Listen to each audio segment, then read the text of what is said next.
Hello, and welcome to PhysioFit Strength Training for Runners, Week 2, Day 2. Say hello to my lovely assistant. Hi, Ryan. So today I'm going to talk a little bit about the most important things you can do to prevent injury. So I'm going to tell you guys a secret. We did this tape already, and then for some reason I lost the video, so we have to reshoot it. So this is round 2 for me and Ryan. Okay, so let's start with some foam rolling. So Ryan's going to hop up on the foam roller, and we're going to start with 30 seconds on the right side.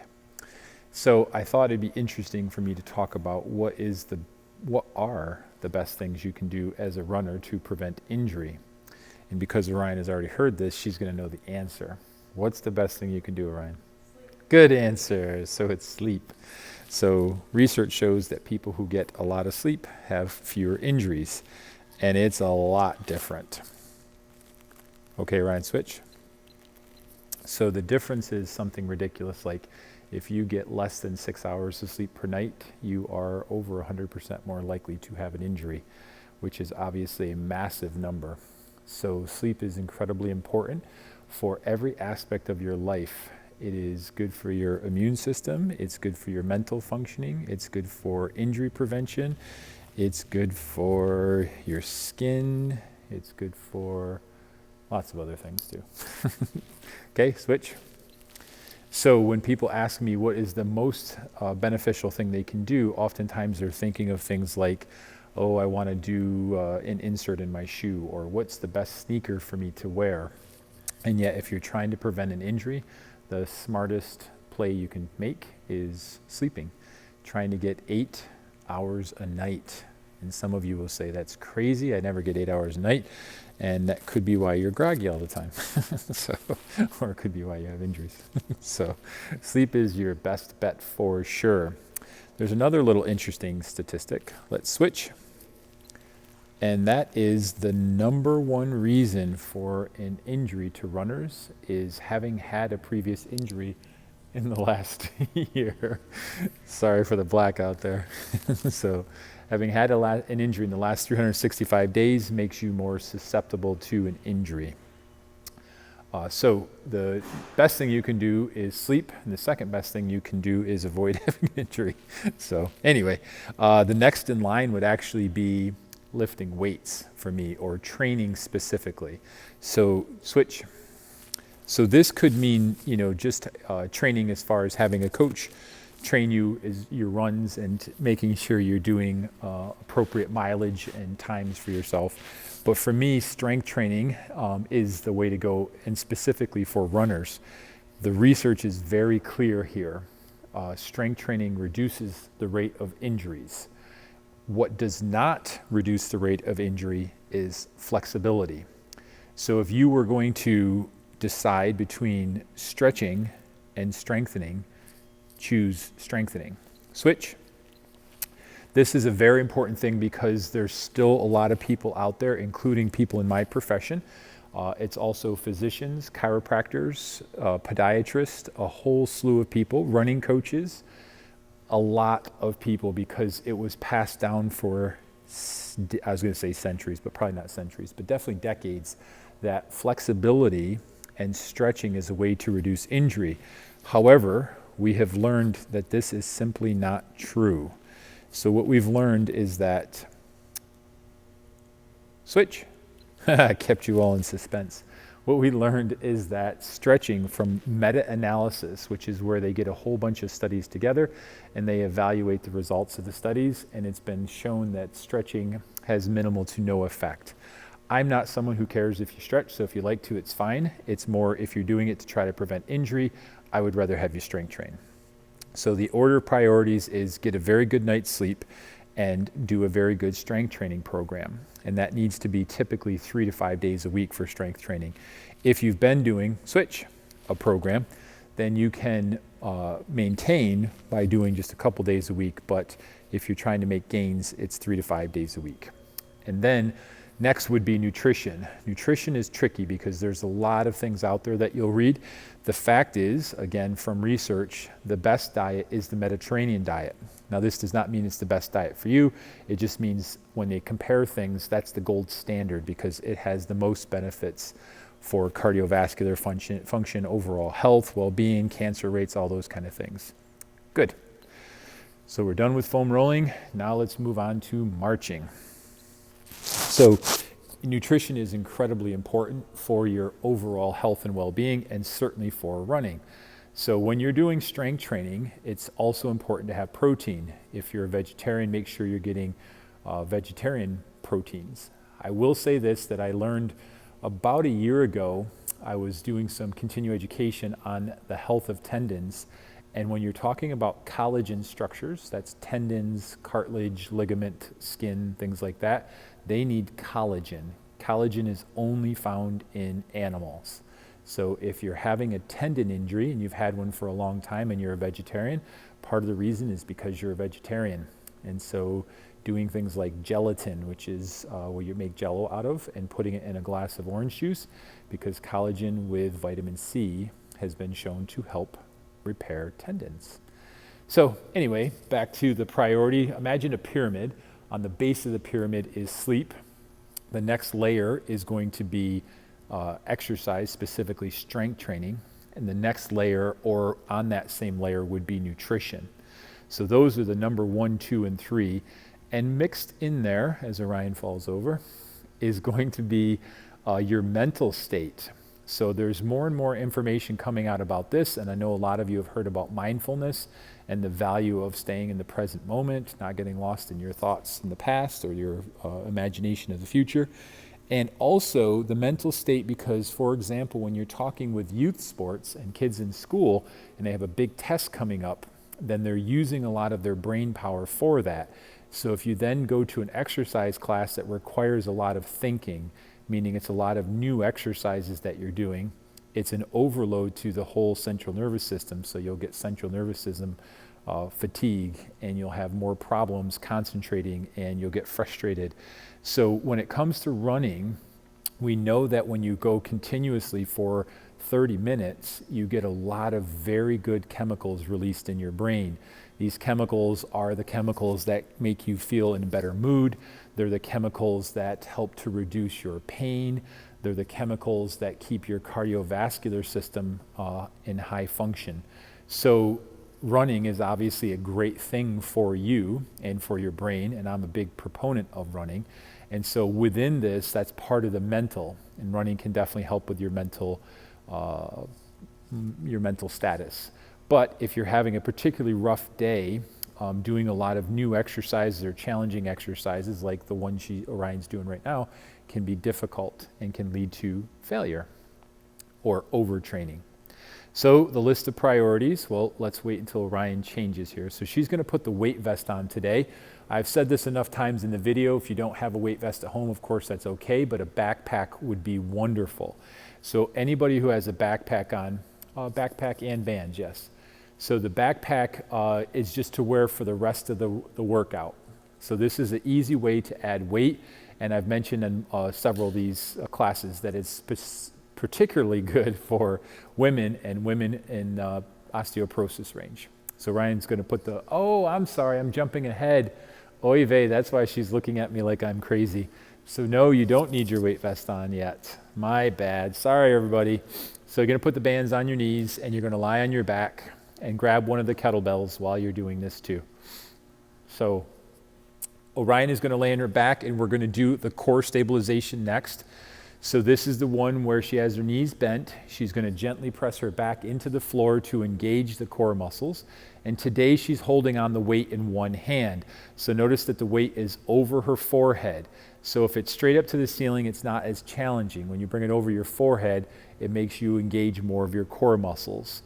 So she has the bands on her knees now, and like I said before, if you don't have bands, please contact me, and I will make sure you get a set of bands, because I believe that runners should all own a set of bands, because you can do a lot with bands as a runner and progress yourself. So she's going to do 10 repetitions. Oh, I'm sorry, she's going to do 5 repetitions on her right knee and 5 repetitions on her left knee while holding the weight in the right hand. And then she'll switch and hold the weight in her left hand and do another set of 5. And we'll do 2 sets of 5 of this exercise.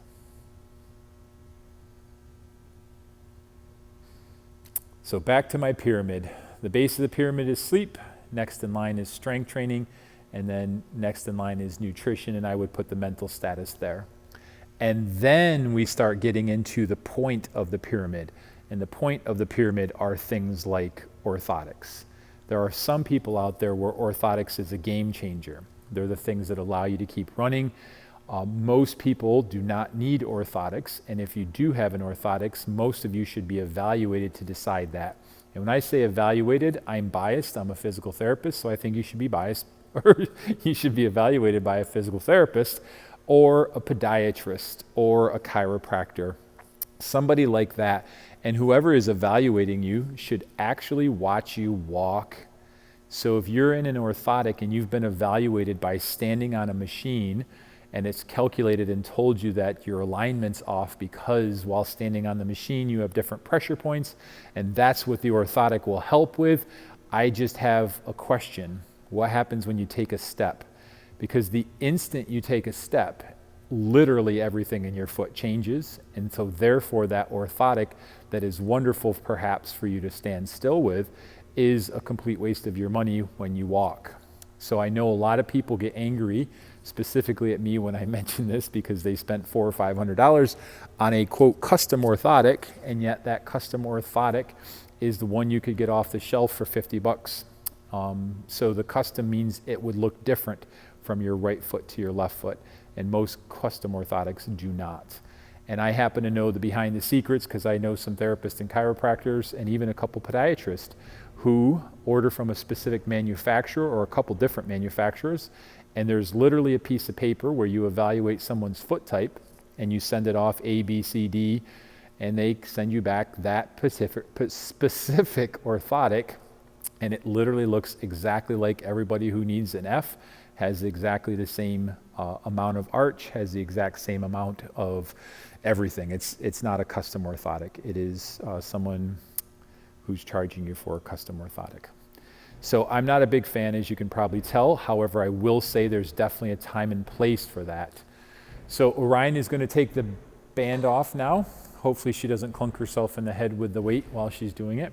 And we're going to start with the single leg bridge, and we're going to do 20-second holds here. So the first part is lifting up to a bridge. And now remember, when you're doing the bridges, if it's too difficult to hold one leg up, it is okay to do 2-footed bridges, and you would just have your hands up in the air, so you're really making yourself work to hold yourself up. If you are able to do a single leg bridge, then we're doing them for 20 seconds. Good, switch. If you can't hold for 20 seconds, that's okay too. Bring your left pelvis up a little bit. Good.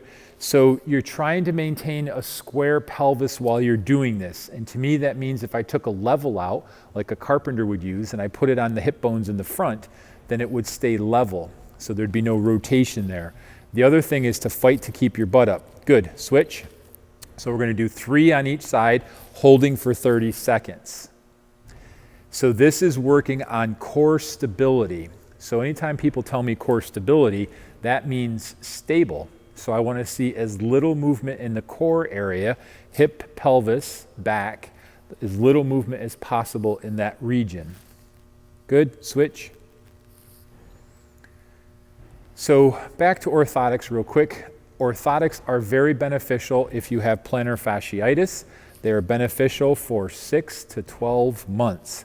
Most people keep wearing the orthotics well after they're needed, and they're meant originally to get you over hump, just like if you broke your arm, a cast would. Switch. So that point at the pyramid, when you're looking into things for your running performance, there are things you can do. There's even things like massage, and I'm a huge manual proponent. Obviously, that's why we do foam rolling all the time. It's a way for you to massage your muscles at home. There's other things too, switch, including sneakers. So now we're going to go, one more leg. That was it, yeah. So side plank now. So we're going to hold the side plank here for 15 seconds. So remember, when we're doing this, we're looking for a straight line. And a straight line means if I looked at Orion's chin, right down her chest, towards her knees, there'd be a straight line, that level, going all the way down. Good? Go down and rest. So what we're going to do in between is I'm just going to have her rest for like 10 seconds, and then we'll go back up and do the next round. So 15-second holds for the side plank. We're doing 3 on the right side, 3 on the left side, and we're going to be doing 2 sets of these core exercises today. So one interesting fact about sneakers, this is again towards the, sorry, switch, towards the point of my pyramid. You should have heard last time. I was a mess last time. It's good that got erased, huh? Go ahead. So the last time when Orion and I did this before I accidentally erased it, I was so silly and goofy the whole time. Better this time, right? Good.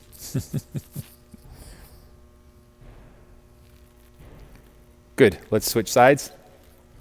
So the sneakers, if you change your sneaker every run, and it could be the exact same style, it could be that you bought them on the exact same day, but you changed the run or changed your shoe every run, you would reduce your injury rates up to 30%. So another easy one to do is just wear a different shoe every time you run, which switch is more common now with runners, but in the old days people had their favorites and only wore that shoe every time they ran. So it gets costly. However, if you buy a couple pair at the same time, they'll last longer. And the notion that you need to change them every 3 months, that comes from shoe manufacturers. So if you like to do that and can afford to do it, it's fine. But switch. Is this the 3rd time? One more. Good. So I have a pair of sneakers that are worn all the way out, and they're my favorite ones to run trails on. So they are at least 5 years old. And so I don't believe that you need to change your shoes every 3 months. Sorry, shoe manufacturer people. Stop. We'll go to the bridge again.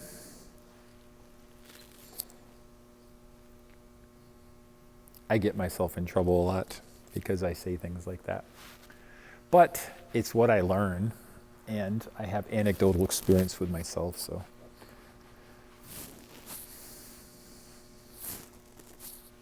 So we're doing 20-second hold, single leg bridges, 3 on the left side, 3 on the right side.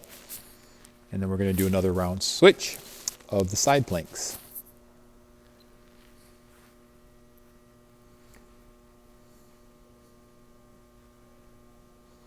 So I guess my lesson for today is, if you're trying to prevent injury, come to Good Emote Physical Therapy or Physio. No, just kidding. Sleep. Good. Switch.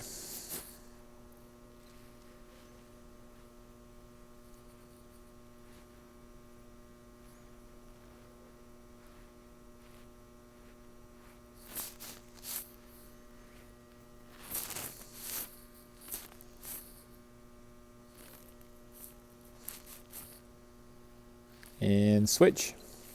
So this will be the last time with the bridges. We have recently posted, actually Katie told me she's going to be posting every week the free video. The latest one is on balancing. So I just did it this week, which means you guys will be, when you start week 2, it will be available. Good?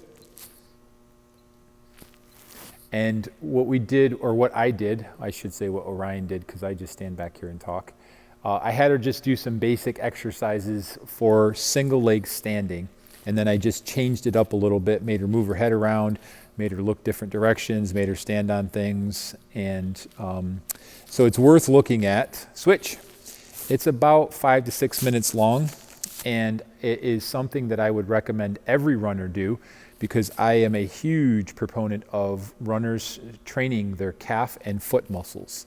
So again, one of the most common things people overlook when it comes to strength training are the things that do the most impact, which are your calf and feet muscles. Good. So now on to side plank. So this week we're going to be working on building our time up for these things. And then week 3, we'll start to make things a little bit harder again with this core things. Bring your hip down a little bit towards the ground. Good. So one of the things I noticed is Orion was arching a little bit too much there. Come on down and rest. And that's just a way when you start to fatigue, you'll start to try to rest on ligaments and things like that and over-exaggerate a movement. So we're really trying to make those core muscles work. And remember, my daughter's weak side is her right side, so she may find this side more challenging than her left side. These are the kind of movements also, if you are doing them by a mirror, you can see yourself doing them. Good, take a rest. We have one more on this side, and then we'll switch to the other side, and then you can put the weight vest on. So because the video got shot or deleted, Orion's going to do 2 back-to-back exercises today. She's just finding this out for the first time. Good. Switch. No, I wouldn't do that. I'm a nice father sometimes.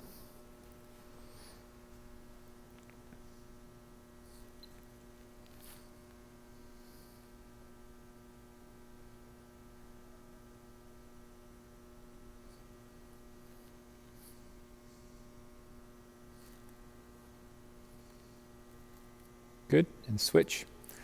Part of the reason why I choose side planks is there are runners out there that have pretty good strength in their abdominal muscles, for example. And these lateral abdominal muscles, these are ones that help to control that hip and pelvis. Take a rest. And this was probably, I guess it was a year ago, I went back to the gross anatomy lab. And while I was there, the instructor taught me that your external oblique abdominals, which go from the front of your belly and they wrap around the side and they join with the lower back. Good. So that external oblique specifically has a lot of tension in it and trigger points. And with runners who have problems up in their hip, I haven't found many that don't also have tension in that specific muscle. So I'm quite sure that that external oblique is contributing to when people have hip and butt pain or lower back pain. And we don't often think of it as an abdominal muscle wrapping around the side into the lower back, but it does. So I like to do side planks to help get those lateral muscles. Now, Orion is doing banded lateral toe taps. If you do not have a band at home, it's okay to take and hold the weight in your hands. So she has the weight vest on. At home, it could be a backpack with weights in it. And then she would also hold weights in her hand. She's going to do a set of 10 and then switch. Also notice that moving forward, Orion is going to be in her stocking feet, so no more shoes. So I'm trying to get the foot muscles to coordinate with the hip muscles. And when we start adding resistance and making it more challenging, it just makes the foot work a little bit harder, and so we start to strengthen your foot muscles. So those people who wear orthotics all the time or in shoes all the time, we generally find that you have stiff joints and weak muscles. So just by doing this routine 3 times a week, you'll start to get stronger feet. Your muscles are always there. They're waiting for you as long as you use them. Keep the band on. We're going to do 2 sets of 10.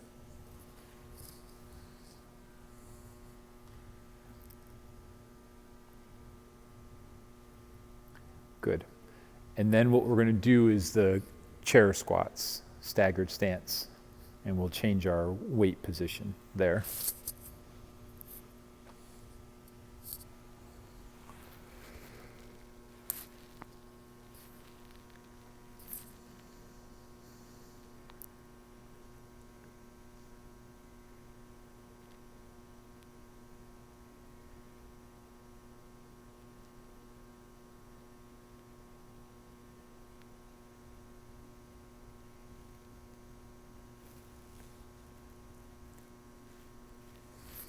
And I hope you guys will all notice that as we go through this program, you'll see my lovely daughter getting stronger in her weaknesses as well. I'm noticing that she has more stability today on that right side than she has in the past, so that's a good thing. Okay, so now you're going to keep the weight vest on, but take the bands off, and then grab a weight, So we're going to do the staggered stance. We're going to do the staggered stance chair squats.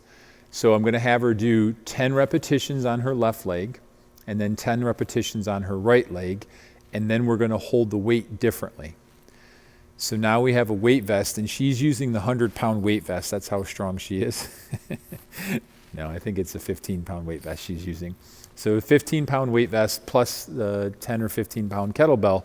So she is doing a single leg squat holding about 25 pounds. So that's a lot for a single leg squat. I was doing a demonstration for a patient yesterday. I wasn't holding on any weight, and I'm like, holy cow, this is hard. So I think I have to switch spots. Ryan, you want to talk while I exercise?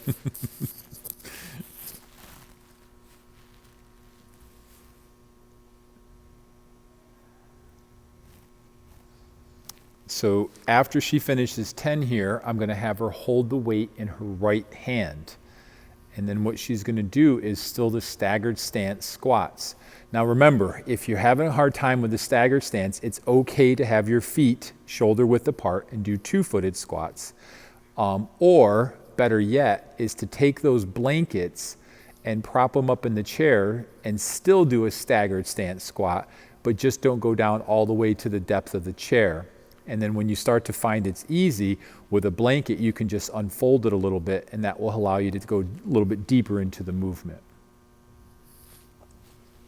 Maybe that'll be a video we do, Ryan, as we demonstrate what that looks like. A lot of times when people, they're trying to do an exercise and their form starts to get a little iffy. And so then it's better to adapt the position. So still get your form good, but like in this case, bring the seat up a little bit higher, so don't go quite to that depth.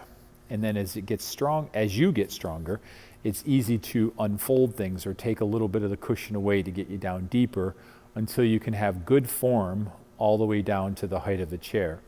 So most chairs are about 18 inches and 17 to 18 inches, including toilet seats. So this exercise actually will help people. It's one of my favorite things to show older people, just for the function of getting up and down from a chair and on and off toilets. It's a very good basic movement. So after Ryan gets her last set here, she's going to grab those weights.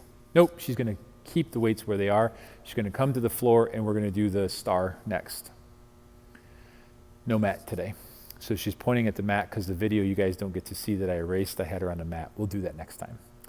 So starting off athletic position, touch the toe out, and then go down. But today my progression with her will be just a toe touch. So barely tapping the toe to the side, trying not to bear any weight on that leg, just making the left leg do all the work. So this will start to challenge your balance quite a bit. So of course it's okay to touch down. The point isn't to do bad form, the point is to progress. So if you find this exercise is easy, then just remove how much weight you're putting down when you touch your toe. So go from like a 5% touch to it's as if you're shooing a fly off a blade of grass. So you're just barely moving or barely putting enough pressure to do that.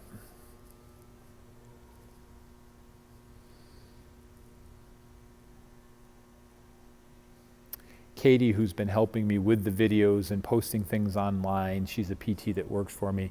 She recommended I do one of the free video tutorials on why one-legged exercises. So you guys have heard me talking about how important it is to train one leg, and I mentioned how my daughter has a weak right side as compared to the left. And again, what I'm noticing is in week 2, having done this now 7 times through, because we lost a video, 6 times through, she is definitely making improvements on that right side. So my goal for everyone is to have a program that they can continue, and you can redo the videos or skip ahead, and the first week will be too easy if you've made it through here. But I also plan to keep going. Yes, weights next. Because Orion likes to be challenged, so I'll make the exercises harder and harder, and that way you guys can get harder and harder exercises. So now she has heavier weights. Those are 25 pounders or 26 pounders. So she's carrying 50 pounds in her hands, and she has a 15-pound weight vest on. So that is going to lead to a lot of weight for those toes. So again, I say this pretty much every time we're doing exercises, but the idea is to progress. So when something is easy, you want to go to the next level. If you're not progressing as fast as Orion, of course that's okay. There'll be some people where it's just starting to get hard. Some people will be too hard, but I'm trying to give you enough cueing and instructions on how to make the modifications and still get through the same exercise and the same timing. So now we're going through our last set of the stars. I will apologize because we are over 30 minutes again. So I'm going to have to tell everyone it's at least 30 minutes for week 2, week 3, and week 4. So it'll probably be about 35 minutes when all is said and done. And that's what you can anticipate for your workout. That's assuming Orion doesn't fall over and we have to start again, or that we lose the stupid video. So.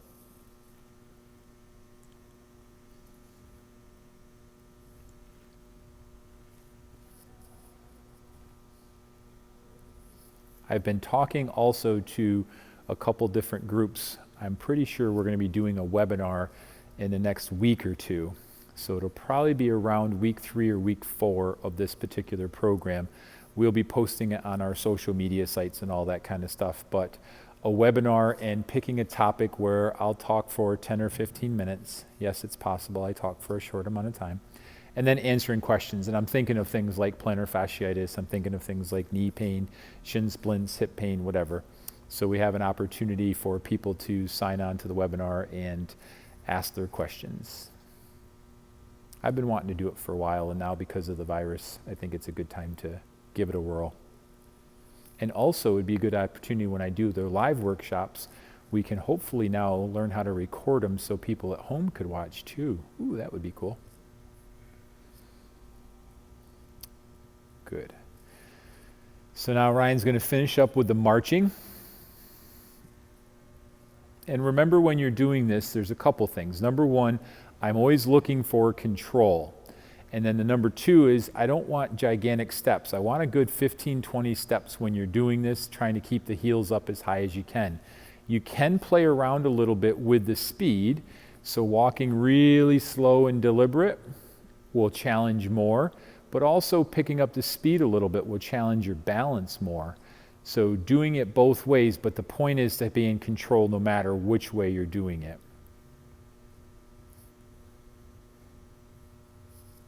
The first time I saw my mentor doing this exercise, I thought it looks really stupid.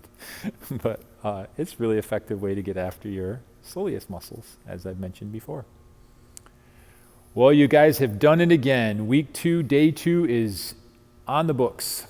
If you have any questions for me, please call 518-306-1225. If you'd like to email me, you can email me at physiofitpt@gmail.com. That's FYSIOFIT and then the letters PT. physiofitpt@gmail. And our website, of course, physiofitpt.com. Quick story, I've been doing virtual therapy and I got an email from a gentleman over in Holland who has an email address, physiofit@gmail. There's no PT at the end.